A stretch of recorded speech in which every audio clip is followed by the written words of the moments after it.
Einen schönen guten Tag. Welcome back to my channel, Lori Bacha. Heute machen wir indische Curry, Chicken Curry für Anfänger, vom Student und Anfänger.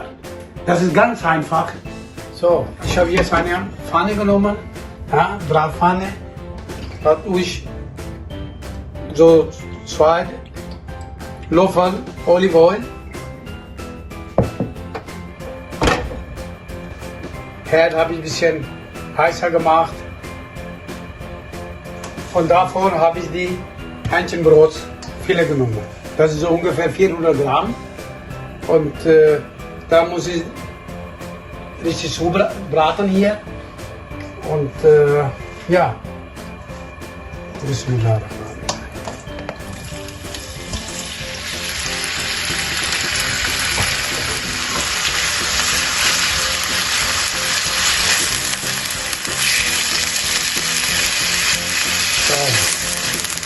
Die Fleischstücke kann sie selbst aussuchen, kann sie kleiner machen oder kann sie so lassen.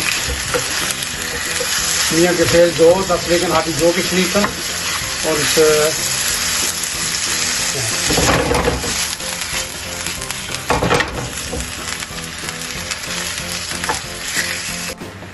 so, der Fleisch ist langsam so weit. Da tue ich in ein paar Gewürze rein. Das ist der Salz. 1 Teelöffel, half Teelöffel White Pepper,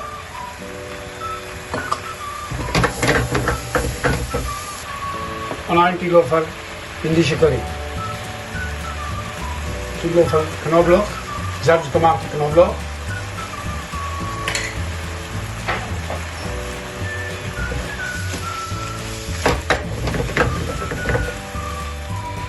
so, meine Essen ist fast fertig. Ich mag da Beilage Reis dabei. Reis habe ich Wasser fertig und hier mache ich ein bisschen Oil. Da nehme ich pakistanisch oder indische Basmati Reis.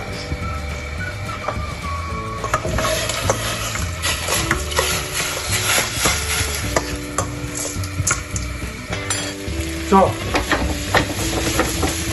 hier meine Essen ist fast fertig. Da allerletzte tue ich Lasagne dabei.